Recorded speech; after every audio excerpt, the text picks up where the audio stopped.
오늘 본문 말씀은 바리새인들과 서기관들이 예수님께 왜 예수님 당신의 제자들은 장로들의 유전을 범하고 있습니까? 의 물음에 답을 하시는 말씀입니다.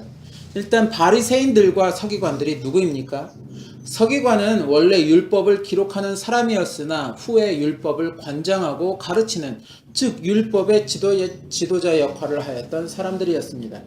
그리고 바리새인들은 모세의 율법과 장로의 유전을 중요시하는 바리새파라는 종파의 사람들을 바리새인들이라고 불렀고, 당시 유대교의 여러 종파들 중에 가장 대중적인 인기를 받았던 종파였으며 더불어 대중에게 가장 큰 영향력을 행사하는 그런 종파의 사람들이었습니다.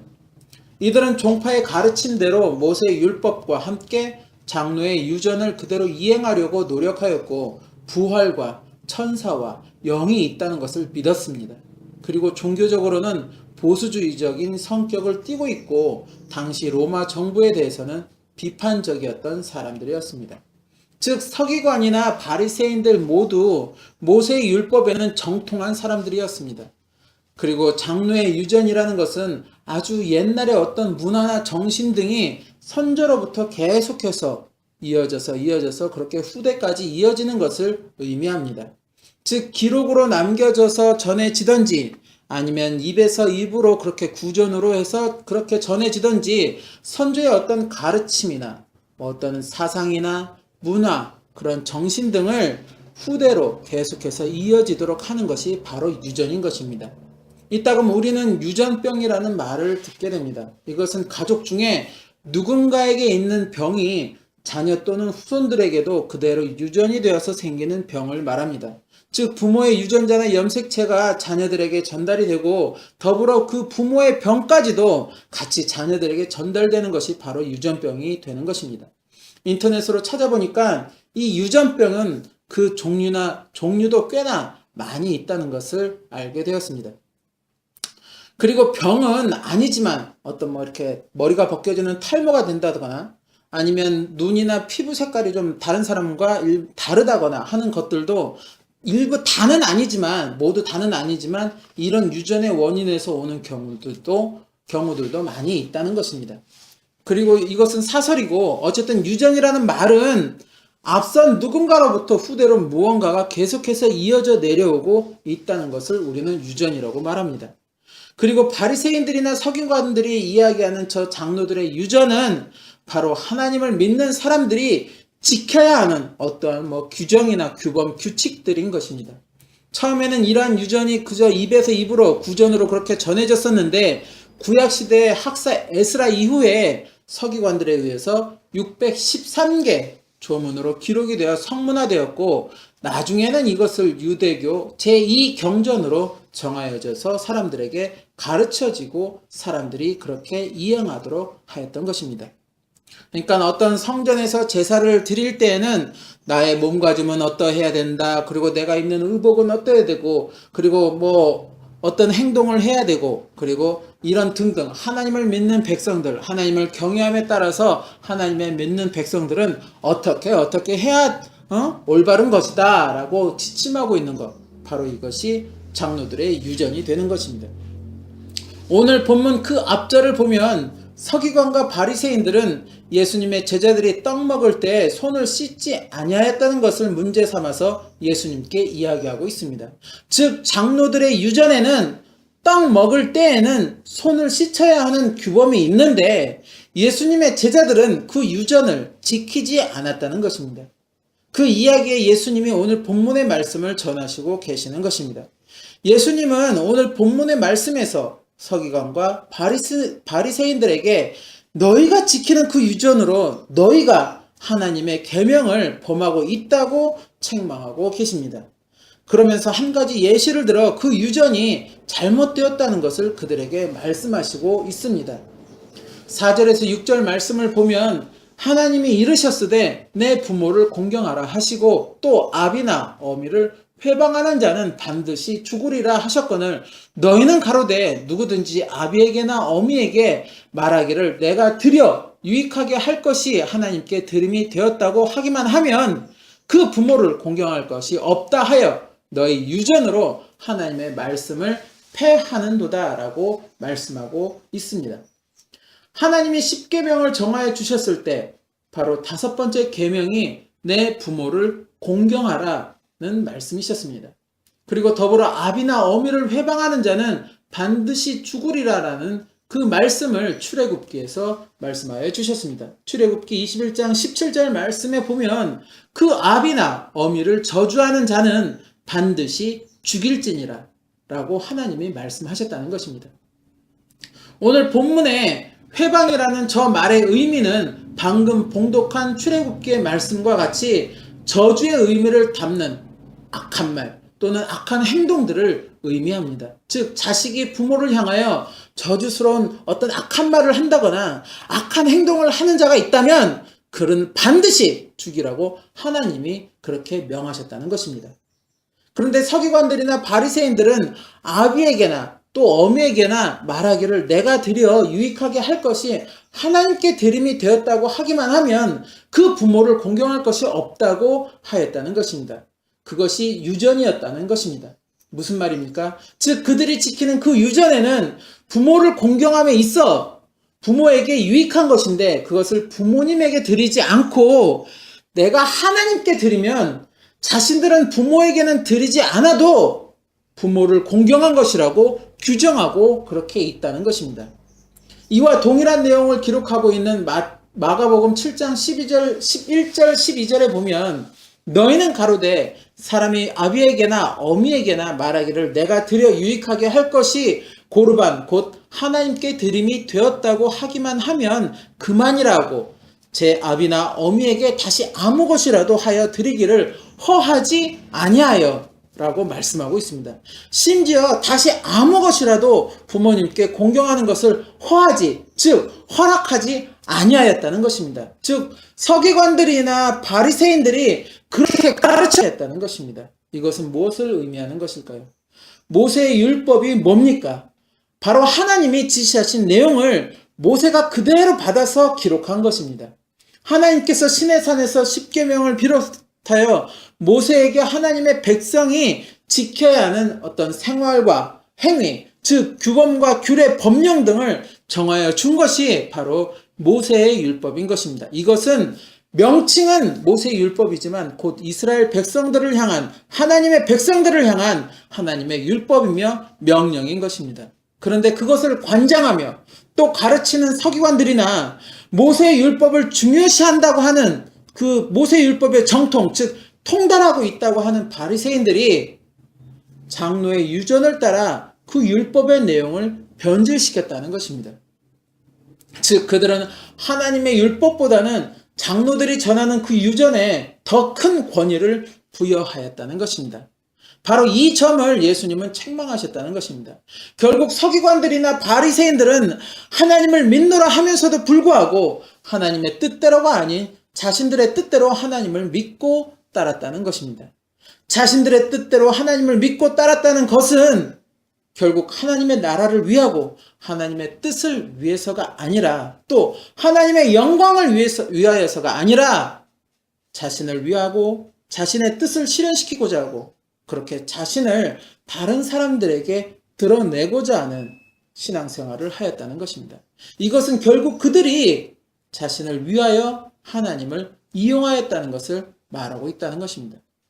왜 세례 요한이 이들을 향하여 이 독사의 자식들아 라는 험한 말까지 하였는지, 그리고 또 예수님은 왜 이들에게 오늘 본문의 말씀처럼 외식하는 자들이라고 책망하셨는지 그 이유가 바로 여기에 있다는 것입니다. 그런데 이것이 비단 당시 서기관들과 바리새인들만의 이야기일까요? 우리 역시도 이들과 같을 수가 있다는 것입니다.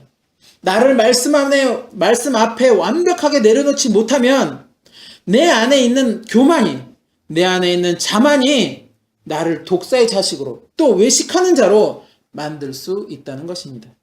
예수님을 나의 구주로 영접하고 항상 예배를 드리고 말씀을 전하고 읽어도 그렇게 나는 완전한 예수님의 제자요 하나님의 자녀라고 생각하여도 내가 진정으로 말씀 앞에 나를 부인하지 못하고 무너뜨리지 못하면 나도 저들과 같을 수 있다는 것입니다. 우리가 주의 일을 한다고 하면서도 어떤 상황에 있어서 우리의 생각이 앞서고 우리의 뜻이 앞서게 될 때가 많이 있습니다. 그리고는 그것이 마치 주님을 위한 일이었다고 착각할 때가 많이 있다는 것입니다.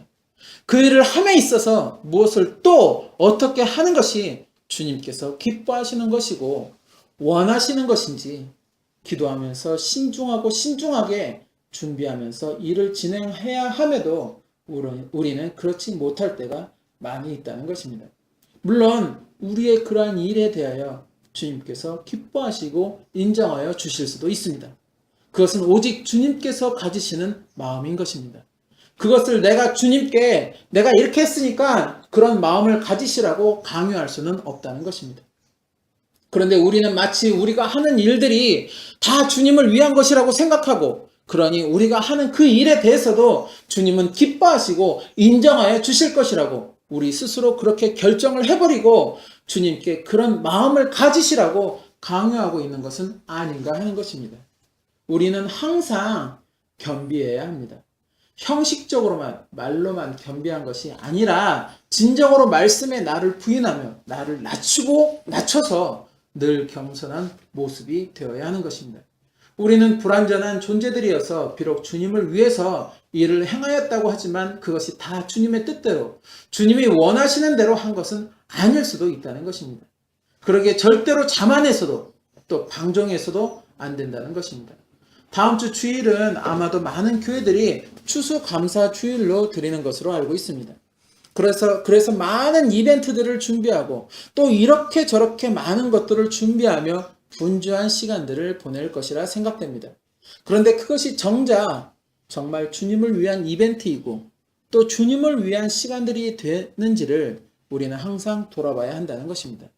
말은 주님을 위한다고 하면서 정작 교회의 이름을 앞세우기 바쁘고 또 어떤 단체 이름을 앞세우기 바쁘며 그리고 그 안에 나를 드러내고자 하는 것에 더 초점을 두고 있다면 그것은 주님을 위하는 것도 또 주님께서 원하시는 것도 아니라는 것입니다. 지금 일부 교회들에게서 전해지는 소식은 성도들이 하나님을 경배하러 교회를 나오는 것인지 아니면 목사를 경배하러 교회를 나오는 것인지 모를 정도로 어수선한 소식들이 계속해서 들려지고 있다는 것입니다. 그리고 마치 자신의 교회만이 하나님이 인정하시는 교회이고 자신들이 섬기는 그 목사만이 하나님이 인정하시는 주의 종이라고 착각하는 분들이 많이 있다는 것을 보게 된다는 것입니다. 또 그렇게 가르치고 계시는 목사님들도 많다는 것이 더 마음을 아프게 하는 현실이라는 것입니다. 오늘 본문 8절 9절에 예수님은 이 백성이 입술로는 나를 존경하되 마음은 내게서 멀도다. 사람의 계명으로 교훈을 삼아 가르치니 나를 헛되이 경배하는도다 라고 말씀하십니다. 그리고 이 말씀은 이미 구약의 이사야가 예언한 말씀이라는 것입니다. 매주 이렇게 모여서 예배를 드리고 찬양을 드리며 또 헌신을 하고 매일 예배를 드리며 우리는 헌신의 삶을 산다고, 그리고 입으로는 항상 주님 감사합니다, 주님 사랑합니다를 고백하며 산다고 하지만 진정 내 마음까지도 주님과 가까운 나의 모습인가를 우리는 스스로 돌아봐야 한다는 것입니다. 내가 혹시나 헛된 경배를 드리는 것은 아닌지 항상 나를 말씀으로 자꾸 돌아봐야 한다는 것입니다. 우리는 주님 앞에 서는 그날까지 절대로 자만해서도 또 교만해서도 안 되는 것입니다. 한순간 나의 자만이, 한순간 나의 그 교만이 나를 주님과 영원히 멀어지게 만들 수 있다는 그 경각심을 우리는 항상 가지고 주님 앞에 신앙생활을 해야 하는 것입니다. 오늘 본문 마지막에 예수님은 입에 들어가는 것이 사람을 더럽게 하는 것이 아니라 입에서 나오는 그것이 사람을 더럽게 하는 것이니라 라고 말씀하십니다. 나에게 나타나는 모든 말들이나 행동은 바로 내 속에 있는 것에서부터 비롯되는 것입니다. 내 속에서 비롯되는 그것이 육신이라는 이 껍데기를 통해서 비로소 표출이 되는 것입니다. 따라서 내가 내 안을 말씀으로 정화시키려 노력한다면 내 육신을 통해서 표출되는 것들은 그렇게 정화되는 것들이 표출되는 것입니다. 마태복음 12장 35절에 예수님은 선한 사람은 그 쌓은 선에서 선한 것을 내고 악한 사람은 그 쌓은 악에서 악한 것을 내느니라 라고 말씀하고 계십니다. 반대로 내가 무엇을 밖으로 지금 표출하고 있는가를 알면 지금 내 안에 쌓인 것이 선인지 아니면 악인지를 알 수 있다는 것입니다. 저나 여러분은 지금 무엇을 바깥으로 지금 표출하고 계십니까? 다윗이 하나님 마음에 합한 사람이라는 칭호를 얻을 수 있었던 것은 그가 잘나서도 아니고 삶에 전혀 실수가 없었던 것도 아닙니다. 오히려 그는 삶에서 이런저런 잘못들을 사울 왕보다도 더 많이 저질렀던 사람이었습니다. 그런 그가 하나님 마음에 합할 수 있었던 것은 그는 그 마음이 항상 하나님께 향하고 있었다는 것입니다. 때로 그의 자만과 교만이 그의 마음을 어둡게 해서 잘못을 저지르게 되었어도 그것에 대하여 책망하는 하나님께 어떠한 변명도 하지 않았고 오직 자신이 잘못했음을 스스로 인정하고 통해 회개를 하며 다시는 동일한 잘못을 범하지 않았다는 것입니다. 그리고 모든 권력과 명예와 부를 다 그의 손에 쥐고 있었음에도 불구하고 그것에 연연하지 않고 오직 그 마음이 하나님을 향하고 있었다는 것을 우리는 시편의 말씀을 보면서 알 수 있다는 것입니다. 자신의 영이 늘 정직한 영으로 새로워지기를 그는 간구하였고 매사 모든 일에 하나님의 인도하심을 간구하였으며 비록 고통스럽고 슬픈 일을 당하여도 그럼에도 불구하고 하나님의 역사하심에 순종하며 감사를 드렸다는 것입니다. 바로 이러한 점을 하나님은 인정하시고 그를 하나님의 마음에 합한 자라고 하셨다는 것입니다. 하나님은 우리에게 어떠한 큰 것을 바라시고 어떠한 어려운 것을 원하시는 것이 아닙니다.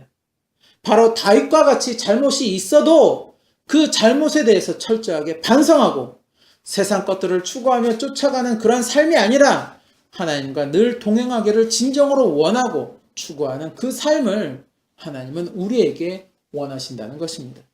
그저 입으로만 형식적으로만 행하고 원하는 그런 삶이 아니라 진정으로 마음을 다하는 그러한 삶을 하나님은 우리에게 원하시고